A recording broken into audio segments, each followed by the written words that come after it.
ನಮಸ್ಕಾರ ವೀಕ್ಷಕರೇ, ಮಹಾಯುದ್ಧ ನ್ಯೂಸ್ಗೆ ಸ್ವಾಗತ.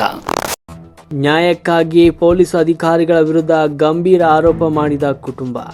ಕಲಘಟಗಿ ತಾಲೂಕಿನ ಪೊಲೀಸ್ ಅಧಿಕಾರಿಗಳ ವಿರುದ್ಧ ಗಂಭೀರ ಆರೋಪಗಳನ್ನು ಮಾಡ್ತಾ ವಿವಿಧ ಇಲಾಖೆಗಳಿಗೂ ದೂರನ್ನು ಸಲ್ಲಿಸಿದ್ದಾರೆ. ಸಾರ್ವಜನಿಕರಿಗೆ ನ್ಯಾಯ ಸಿಗಬೇಕೆಂಬ ಉದ್ದೇಶದಿಂದ ಈ ದೂರು ಸಲ್ಲಿಸಿರುವುದಾಗಿ ತಿಳಿಸಿದ್ದಾರೆ. ಇನ್ನು ಹಲವು ವರ್ಷಗಳಿಂದ ರೈತರ ಸಾಗು ಮಾಡಿಕೊಂಡು ಬಂದಿರುವ ಜಮೀನಿಗೆ ಸಂಬಂಧಪಟ್ಟಂತೆ ಪ್ರಕರಣದಲ್ಲಿ ಕೆಲವು ಪೊಲೀಸ್ ಅಧಿಕಾರಿಗಳು ಹಾಗೂ ಇತರರು ಸೇರಿಕೊಂಡು ಅನ್ಯಾಯ ಮಾಡಿದ್ದಾರೆ ಅಂತ ಕುಟುಂಬ ಆರೋಪಿಸಿದೆ.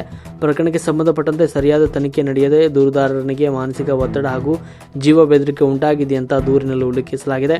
ದೂರುದಾರರನ್ನು ರಾಜ್ಯ ಪೊಲೀಸ್ ಮಹಾನಿರ್ದೇಶಕರು, ಜಿಲ್ಲಾ ಪೊಲೀಸ್ ವರಿಷ್ಠ ಅಧಿಕಾರಿಗಳು ಸೇರಿದಂತೆ ಹಲವು ಹಿರಿಯ ಅಧಿಕಾರಿಗಳಿಗೆ ಮನವಿ ಸಲ್ಲಿಸಿದ್ದು, ಸಂಬಂಧಪಟ್ಟ ಪೊಲೀಸ್ ಅಧಿಕಾರಿಗಳ ವಿರುದ್ಧ ಕ್ರಮ ಕೈಗೊಳ್ಳುವಂತೆ ಒತ್ತಾಯಿಸಿದ್ದಾನೆ. ಅದೇ ರೀತಿ ಕೆಲ ಅಧಿಕಾರಿಗಳು ತಮ್ಮ ಅಧಿಕಾರ ದುರುಪಯೋಗ ಮಾಡಿಕೊಂಡು ಪ್ರಕರಣವನ್ನು ಮರೆಮಾಚಲು ಯತ್ನಿಸಿದ್ದಾರೆ ಎನ್ನುವಂಥ ಆರೋಪ ಕೂಡ ಮಾಡಿದ್ದಾನೆ.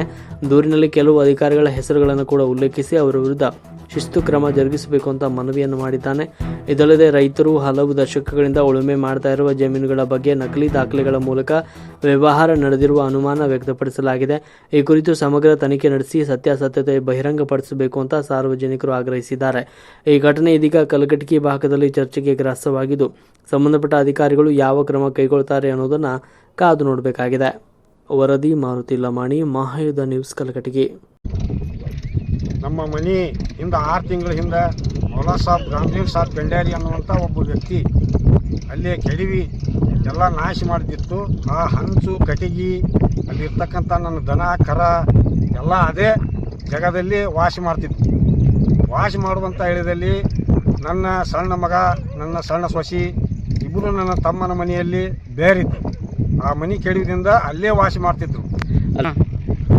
ಶನಿವಾರ ದಿವಸ ರಾತ್ರಿ 1:30 ಗಂಟೆ ಅಪರಾತ್ರಿಯಲ್ಲಿ ಆ ಕಟಿಗಿ ತಗಡು ಹೊತ್ತು ಹೀರುವ ಸಪ್ಪಳ ಕೇಳಿ ನನ್ನ ಸೊಸೆ ಆದ ಮಾದೇವಿ ಭೀಮಪ್ಪ ವಾಲಿಕಾರ್ ಅನ್ನುವಂಥ ಹೆಣ್ಮಗಳು ಆಕಿ ಆ ಸಪ್ಪಳ ಕೇಳಿ ಎದ್ದು ಯಾರು ಏನಲ್ಲಿ ಸಪ್ಪಳ ಮಾಡಕತ್ತೀರಿ, ಯಾಕೆ ಮಾಡಕತ್ತೀರಿ ಅಂತ ಕೇಳಿದಾಗ, ಬ್ಯಾಡ್ರ ಹಾದ್ರಗಿತ್ತಿ ಬಾಯಿಲ್ಲೇ ಹಿಂದೊಂದು ಮಾಡಿ ಈಗ ಮತ್ತೆ ಮಾಡಕ್ಕೆ ಬಂದು ಬಾಯಿಲ್ಲಿ ಅಂತೇಳಿ ಕರೆದು ಬೆದರಿಸಿ ಓಡಿಸಿದಾಗ ಹೋಗ್ಕೊಂಡು ಬಡ್ಕೊಂಡು ಮಾಡಿದಾಗ ನಾನು ನನ್ನ ಮಗನಾದ ಸುರೇಶಿ ಇಬ್ಬರು ಓಡಿ ಹೋಗಿ ನೋಡುವಾಗ ನಮಗೆ ಕಲ್ಲು ತೋರಾಟ ಮಾಡಿದರು.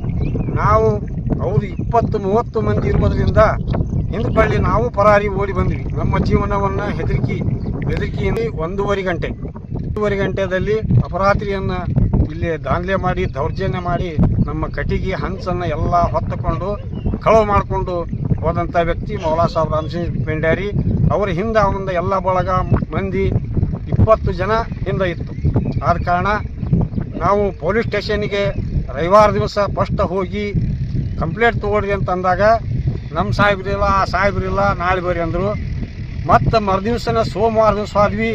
ಅವತ್ತು ಹೋದಾಗ ಕಂಪ್ಲೇಂಟ್ ತೊಗೊಳ್ಳೋದಾದಾಗ ಮತ್ತು ಅದರ ಮರುದಿವಸ ನಾವು SB ಆಫೀಸ್ಗೆ ಹೋದ್ವಿ. SB ಅವ್ರ ಆಫೀಸ್ಗೆ ಹೋಗಿ ಭೇಟಿಯಾಗಿ, ಸರ್ ನಮ್ಮದು ಈ ರೀತಿ ಕಳವು ದನಕರುಗಳು ಮತ್ತು ಕಟಿಗೆ ಹಂಚು ಎಲ್ಲ ಕಳವಾಗೈತಿ, ಇದನ್ನು ಕಂಪ್ಲೇಂಟ್ ತೊಗೊಳ್ರಿ ಅಂತ ಹೇಳಂದ್ರೆ ಪೊಲೀಸ್ ಠಾಣಾ ಕಲಘಟಗಿ ಅವ್ರು ತೊಗೊಂಡಿಲ್ಲ, ಇದಕ್ಕೆ ಏನು ಪರಿಹಾರ ಅಂತ ಕೇಳಿದಾಗ ಆಗಿಂದಾಗ ಅಲ್ಲಿ ಇನ್ಚಾರ್ಜ್ ಇದ್ದಂಥ CP ಅವರಿಗೆ ಫೋನ್ ಹಚ್ಚಿ ಇದನ್ನು FIR ಮಾಡಂತ ಹೇಳಿದಾಗ ನಾವು ಮತ್ತೆ ಮರುದಿವ್ಸ ಮಂಗಳವಾರ ದಿವಸ ಮತ್ತೆ ಅಲ್ಲೇ ಹಾಜರಾದ್ವಿ. ನಿನ್ನೆ ದಿವಸ ಹಾಜರಾದಾಗ ಅವ್ರು ಏನು ಹೇಳಿದರು, ಇಲ್ಲ ನಿಮ್ಮ CP ಅವ್ರು ಇಲ್ಲ ಇದ್ರದ್ದೆಲ್ಲ ನನಗೇನು ಮಾಹಿತಿ ಇಲ್ಲ, ನಾನು ಈ ಕಂಪ್ಲೇಂಟ್ ತೊಗೊಳ್ಳೋದಿಲ್ಲ, ನೀ ಹೇಳ್ದಂಗೆ ಮಾಡೋಕೆ ನನಗೆ ಆಗೋದಿಲ್ಲ, ನಾನು ಕಂಪ್ಲೇಂಟ್ ತೊಗೊಳ್ಳೋದಿಲ್ಲ ಅನ್ನುವಂಥ ಮಾತು ಅವರು ಬಳಕೆ ಮಾಡಿ ನಮ್ಮನ್ನು ದೌರ್ಜನ್ಯ ಮಾಡಿದಂಗೆ ಮಾಡಿ ಬೆದರಿಸಿ ನಮ್ಮನ್ನು ಕಳಿಸ್ಯಾರ. ವಾಪಸ್ ಹಿಂದಕ್ಕೆ ಹೊಳ್ಳಿ ನಾವು ಮನೆಗೆ ಬಂದೇವಿ. ಈಗ ನಿರ್ಗತಿಕರಾಗಿ ಇವತ್ತು ನಾವು ಯಾವುದೂ ಇದು ಇಲ್ಲದೆ, ಯಾರು ನಮಗೆ ಬೆಂಬಲಿಸದ, ಸರ್ಕಾರದ ಬೆಲೆ ಇಲ್ಲ, ಸರ್ಕಾರ ನಮಗೆ ಯಾವುದೂ ರಕ್ಷಣೆ ಕೊಟ್ಟಿಲ್ಲ, ನಾವು ಜೀವನದ ಬೆದರಿಕೆಯಿಂದ ಹೆದರಿ ಓಡಾಡುತ್ತಿದ್ದೇವೆ. ಇವತ್ತು ಅದನ್ನು ಯಾವುದೇ ಸರ್ಕಾರ ಇದ್ದರೂ ಕೂಡ ಅದನ್ನು ಎಚ್ಚರಿಸಿ ಅದ್ರ ಬಗ್ಗೆ ಕ್ರಮ ಕೈಗೊಳ್ಬೇಕಂತ ಹೇಳಿ ನಾನು ಇವತ್ತು ನನ್ನ ಮನವಿ ಐತಿ. ಅದನ್ನು ಸರ್ಕಾರಕ್ಕೆ ಬಿಟ್ಟಂತ